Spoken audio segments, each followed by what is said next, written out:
Hi, I'm Stewart Spinks and welcome to episode 366 of my podcast, Beekeeping Short and Sweet. After a year of seeing colonies relatively disease and pest-free, our final checks of the season have revealed one colony with fairly serious visible signs of Chronic Bee Paralysis Virus, or CBPV as we abbreviate it to. It's not great, but could become a lot worse. Listen in to hear why.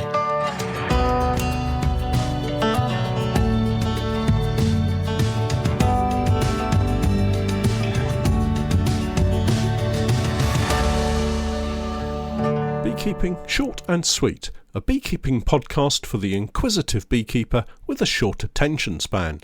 A beekeeper, in fact, just like me. This week's podcast is brought to you, in part, by High 5 Multi-Guard.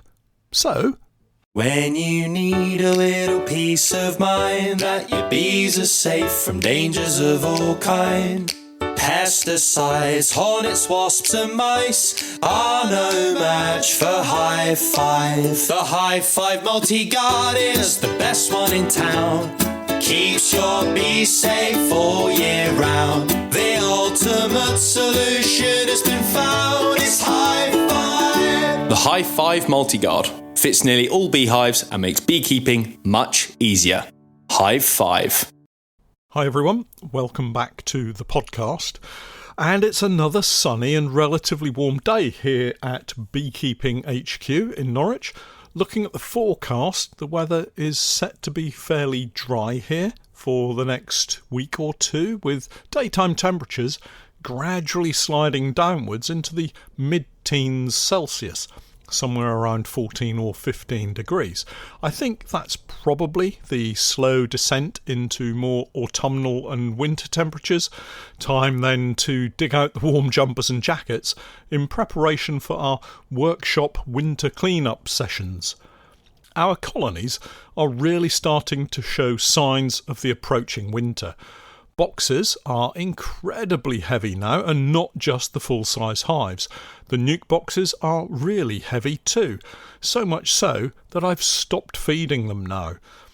With that job done and the Varroa treatments out, I'm sat here wondering what to do next, and yes, starting to look forward to next spring already, when I can get back into the bees and start it all over again.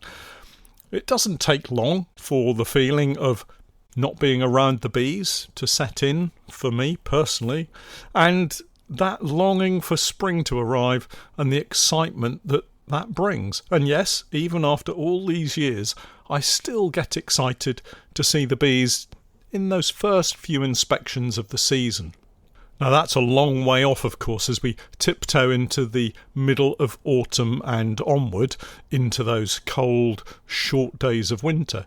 It looks like the ivy has pretty much finished flowering here, all but a few plants now setting fruits, those black berries that follow on from a successful flowering pollination period. It's been amazing to see so many insects on the ivy this year. Butterflies and bees, wasps and flies of all types really, all taking advantage of that late nectar flow. I was out in the apiaries this week, hefting, watching at the entrances and having a look at what work needed to be carried out in terms of apiary maintenance, things like grass cutting, hedgerow bushes and trees needing to be cut back a little, or a lot in some cases. Most of the colonies are fine with me trundling around with the petrol lawnmower, the strimmer and the loppers, but we do have one or two that still like to let me know that they're trying to rest up, so I'll always wear a bee suit. I'm quite used to being stung these days, but it doesn't mean that I like it, or that I'm some kind of macho man that just shrugs my shoulders and carries on regardless. Yes, it's still a surprise, more often than not, when I get stung, and yes, it still hurts, sometimes more than at other times. I see no point in wandering around my apiaries with a vibrating, noisy, smelly lawnmower, inviting the bees to come out and let me know that I'm not welcome. So it will be full bee suit and veil at the ready should I need to protect myself. It was good to see that there was no damage around the apiaries after Storm Amy swept through last weekend. The straps did their job in holding the roofs on securely, and everything looked just fine. One noticeable visitor to our apiaries is the green woodpecker. I'm seeing quite a number of them around the apiaries now. They're not doing anything at the moment, and I don't think it's time for the chicken wire just yet, but it won't be long. As soon as we get a hard frost, I'm sure that they'll be taking a look at the polyhives, so I do need to be ready. We do have some chicken wire around the apiaries to wrap some of the hives in, but a lot of it has been left in the apiary all year, and if not for several years, and it will need to be untangled from all the brambles and grass that's grown through them. I really must do better in storing these rolls of chicken wire once we remove them in the spring, because again, they're not cheap. For me, the green woodpecker represents one of the main drawbacks, if possibly the only drawback, of my honey-poor polyhives. They are so vulnerable to attack over the winter. That said, the benefits far outweigh this slight niggle, so I'm very happy to continue protecting them with the chicken wire. We went through the apiaries, checking hives were all set up correctly for the winter this week. As usual, it threw up a couple of colonies that needed a little attention, some that have been missed. If you've watched the latest video, you'll have seen what I'm talking about. One colony, although set up with a honey-pour super as I would have wanted, was still set up with the super above the brood box. Not something I like to do over winter, so that was swapped around, with the super going onto the floor and the brood box on top. Do remember, if you're swapping boxes around, that at this time of the year it's an opportunity to remove the queen excluder and get it cleaned up for next spring. You will be told that if you leave the queen excluder on over winter, that the queen might become trapped away from the rest of the clustering bees and go into hypothermic shock and die. I guess it is possible, but in all the years that I've kept bees, it's never happened to any colonies that I've inadvertently left with a queen excluder in place. So I guess don't fret too much over it, but if you get a chance, right now, you can easily remove a queen excluder if you haven't done so already. Grab your smoker and a bee suit and get out to remove it while it's still mild. On the subject of the temperature, I had an email question from a beginner beekeeper asking if it was still warm enough to open a beehive. Well, yes, absolutely, it is still warm enough. And of course, this being beekeeping, there are always caveats. Firstly, why are you opening up your colonies in October, I guess is the first question. And there are good reasons, such as removing treatments, but inspections actually should be finished by now. If you have to open a colony, do it quietly and quickly before closing them back down again. There were a couple of other colonies that still had our wooden Langstroth supers on them, and unfortunately, because of the moulding on the floor of the honey-pour hives, some of them don't quite sit flush with the floor. With my preference of moving the super beneath the brood box to overwinter, this would mean a tiny gap, no more than 1 or 2 millimetres between the floor and the super, but that would just allow lots of chilly winter winds to whistle in and cool everything down. I spotted it the last time we were over at the apiary and decided that I would take over some honey-pour medium boxes, supers, and swap the frames over. It's obviously been too late to contemplate taking the supers away and extracting the frames, because we'd had the treatments in for at least 6 or 7 weeks by the time this minor issue was spotted, so no honey is coming off these at all. But honestly, it is just such a simple enough job. Plenty of smoke to keep things calm if you need it, everything ready and in easy reach, just to make things as simple as possible. And then it was, for me, just a matter of lifting out each super frame, transferring it across before finally lifting the brood box off the floor and slipping the super down with the brood box going back on top. I can now honestly say all of the colonies are set up ready for winter. Treatments removed, boxes juggled around and reordered where I wanted to, And I guess the last remaining job is to put mouse guards on the front of the hives when we probably next visit. I have noticed we've been getting a lot more mice visiting the workshop. I say noticed. I've only noticed because I have mouse traps everywhere at the workshop, and no, they're not cage-style traps, if you know what I mean. Anyway, that's the last task, mouse guards pinned to the front of the entrances of the hives. I normally wait until about this time of the year because the bees are so busy foraging for ivy pollen into and beyond, I guess, early October, and the mouse guards do have a tendency to knock off the larger clumps that some bees do collect. Now the ivy is slowing down quickly, we can get those guards out and ready and in place without any issue.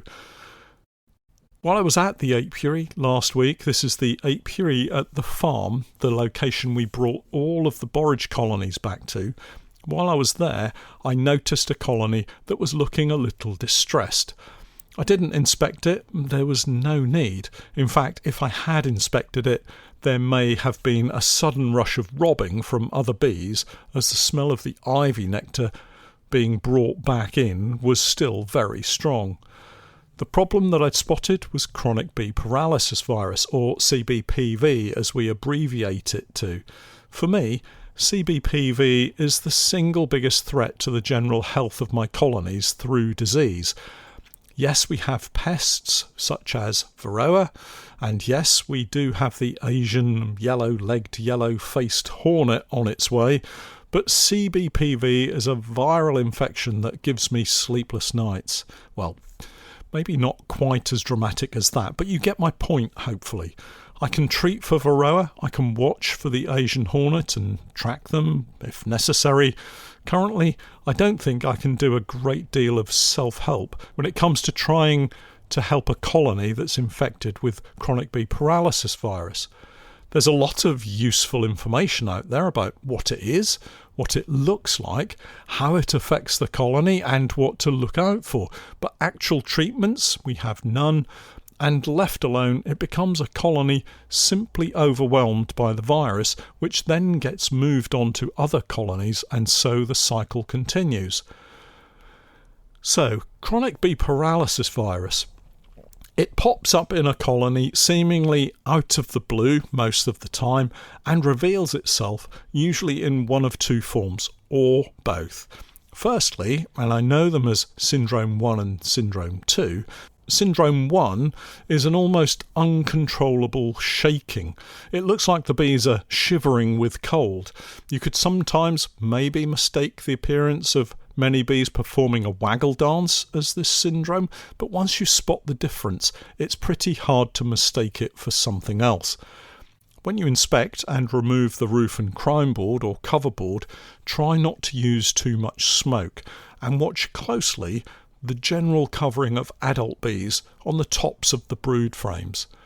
You will see this mass shivering event if they're heavily infected. This may also be accompanied by adult workers seemingly nibbling at other bees. Look closer and you may see that the bees being nibbled exhibit more physical symptoms of CBPV than the bees doing the biting. The second syndrome is manifest as a dark, shiny, hairless worker bee, usually with its wings held away from its body and not settled neatly on its thorax and abdomen. Actually, if you look around the mass of adult worker bees, you may well see a lot of bees holding their wings away from their bodies as they shake. It almost appears as if the virus is causing some irritation in the wing joints. It's very sad to see. Outside the entrance, you may see bees wandering around in a very sluggish manner. At its worst point, these bees will be walking over a mound of dead adult bees. Some beekeepers mistakenly jump to the conclusion that their bees have been poisoned. Poisoning does happen, but I think it's infrequent these days. Think CBPV rather than poisoning if you happen to see a large mound of bees outside the entrance.